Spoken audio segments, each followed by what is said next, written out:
Hello, my name is Karen, and I'm a 58-year-old woman. My husband passed away about 7 years ago, but I still work. I have 3 children. 3 live in different states across the country, each with their own families.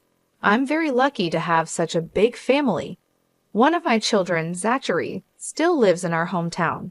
He met his wife, Sarah, at the local community college. I liked her, and though I didn't think my opinion was very important, I was happy if Zachary was happy. They got married quickly and continued their education in their chosen fields. After getting good jobs and saving some money, they decided to have a child. I was thrilled to have another grandchild to spoil, but Sarah was particular about when I could visit and for how long. This was understandable in William's first year, but it seemed strange even when he was 6. However, I accepted it because every family is different. Before I knew it, 14 years had passed, and because I wasn't allowed much time with William, we didn't form a strong bond. We both loved books, so I always brought him some when I visited. One day, while I was at work, William called me, which was unusual since we rarely talked outside of family gatherings. I tried to connect with him as I had with my other grandchildren, but he always seemed distant. "Grandma, are you free to talk?" "Yes, honey, anytime for you. Is everything okay?" "No, why are you crying? Did you get hurt? Is there anyone at home who can help you?" "Mom and Dad are here, but do you need me to call them for you?" "No, I called you because I need your help. What can I help you with, dear?" "I need you to save me, Grandma." "William, what do you mean? Don't laugh. I'm sorry, Grandma.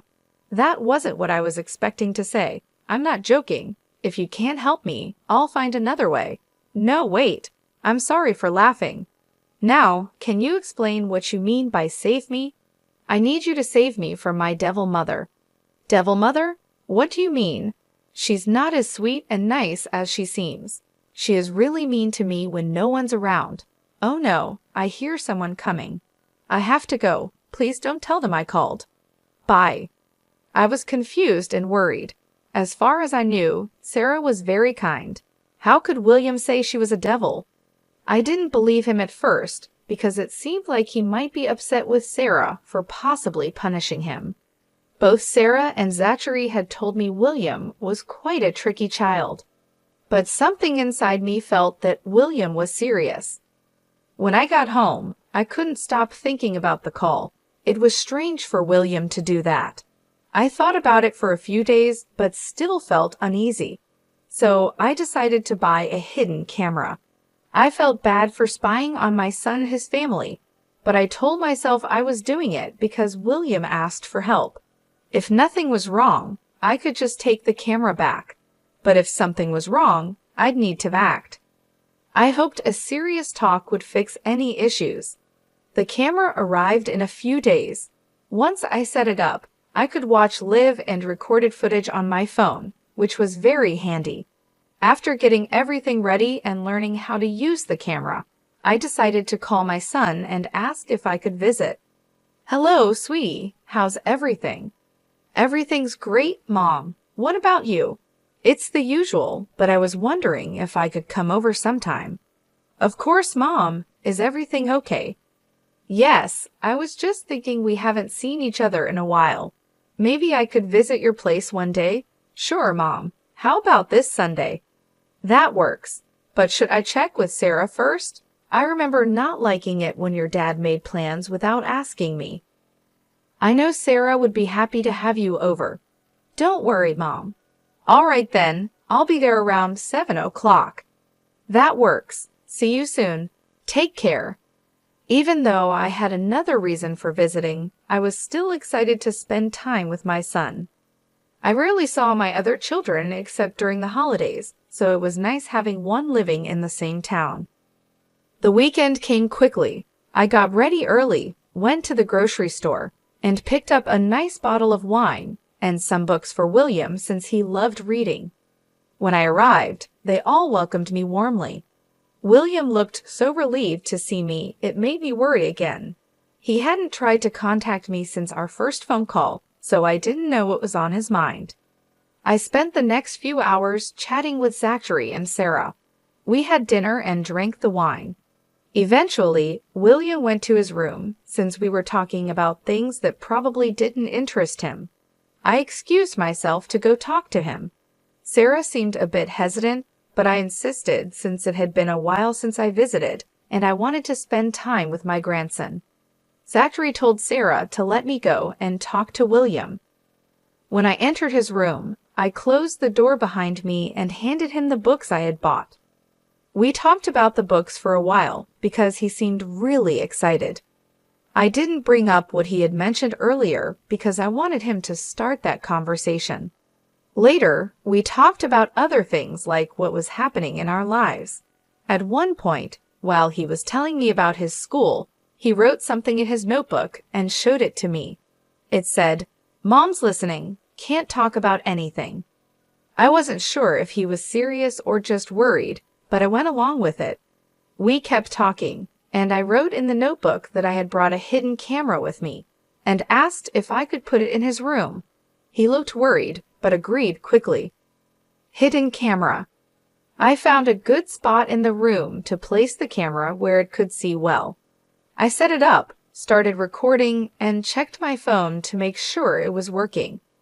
I stayed with William a bit longer until I told him it was getting late and I needed to go. I left my scarf behind on purpose so I would have a reason to return. After I said that, I heard quick footsteps moving away from the door, which made me wonder if William was really in trouble. I didn't think much about it at that moment and hugged William goodbye. I went downstairs, said goodbye to Zachary and Sarah, and left. Back home. I was tired that night but checked the camera when I got home. I stayed up for an hour to read and kept an eye on the footage. The only thing that happened was my son walking into William's room and asking what we had talked about. William told him. Eventually, I fell asleep. The next morning, I was in a hurry and didn't check the cameras. I only looked at the footage after I knew William would be back from school. Again, not much happened, and I started to wonder if William might have been making it up. I decided to wait one more day, and if I didn't see anything suspicious, I planned to visit when Zachary and Sarah weren't home and ask William to return the camera. However, that night, as I watched the footage while reading, I discovered what William had been trying to tell me. I saw Sarah enter his room with a stick, followed by Zachary. I quickly unmuted the video. I listened as Sarah asked William to recount his entire day in great detail. Every time he hesitated or stuttered, she would sharply question if he was lying. If she thought he was lying, she would make him hold out his hands and hit his knuckles 2 or 4 times. I watched in horror as she hit him more and more often. William was crying, and Zachary just stood there watching. I was shocked and upset by what I saw. I had always raised my kids gently. I believe that children are smarter than we think, and they understand when things are explained to them. I couldn't understand why Zachary was just watching and letting his son be hurt over something so trivial. I wanted to rush over there and stop them, but what could I say? They would find it strange that I returned just a day after my last visit. I remembered leaving my scarf there, which I could have used as an excuse to see William again. So I picked up my phone and called Zachary. "Hey, Mom, is everything okay?" "Yes, no worries. I hope I'm not bothering you." "No, Sarah and I were just putting William to bed." "Oh, okay. I just wanted to say I think I left my scarf in William's room last night. I set it down and then forgot it. Do you think I could come by tomorrow to pick it up? Why don't I bring it over to you right now?" "No, I'm too tired, and I'll probably fall asleep before you get here. I had a long day at work and can barely hold up the phone." "All right then, why don't you come by in the evening?" "I can't come then. I'm meeting some friends for game night tomorrow." "Well, Sarah, and I won't be back until the evening. Why don't you come the day after? I need the scarf for tomorrow. We're having a get-together." "You could come in the afternoon. William will be home." "Oh, lovely. I'll be there around 4. Good night." My heart raced as I made up excuses on the spot. At least my call had distracted Zachary and Sarah enough for them to stop focusing on William. But before they left William's room, Sarah said that William wouldn't get any dinner or any other meals until dinner the next day. I was shocked. The next day, I took off from work and prepared myself to talk to William. I was sure he wouldn't want to continue living there, but I needed to hear it from him. Before going to Zachary's house, I picked up some food for both of us. When I got there, William looked like he was about to faint. He seemed weak and hungry. Sarah really had not let him eat. I quickly gave him the food, and he ate it hungrily. I felt very sorry for him and wanted to help him. After he finished eating, I spoke to him. "Did you see everything that happened?" "Yes, darling, and I'm so sorry for laughing at you before. I had no idea." "It's okay. Mom seems so nice, but has she always been like this?" "The beating only started recently, but she's been starving me for a while." "Why isn't Zachary doing anything?" "He's too scared of Mom. He just follows her and does whatever she says. She always gets her way." "Oh, honey, I'm so sorry you've been going through this. But why didn't you eat at school?" "Mom doesn't send me to school on the days she doesn't let me eat. I stay home. She checks how much food we have in the house. If even 1 gram of food is missing when she gets back, I get punished more. So she's starving you and messing up your schooling. I'm going to do my best to help you, okay? I need you to tell me right now if you want to come live with me. I'll take care of everything you need and keep you away from Mom and Dad." "Of course, Grandma. Anywhere away from here will be great. I promise to be good. Just please take me away from here." "I promise I will, darling, but it will take some time. Do you think you can handle staying here a little while longer?" "Yeah, I can. I've been living here for 14 years, so I can wait a bit more." I carefully removed all the wrappers and made sure there was no trace of food. I didn't want Sarah to make things worse for William. I helped William clean up any crumbs and double-checked to make sure we left the place just as it had been. I went back home and called Zachary to let him know I had gotten my scarf back and thanked him for being cooperative. Next, I contacted a friend who works in family law.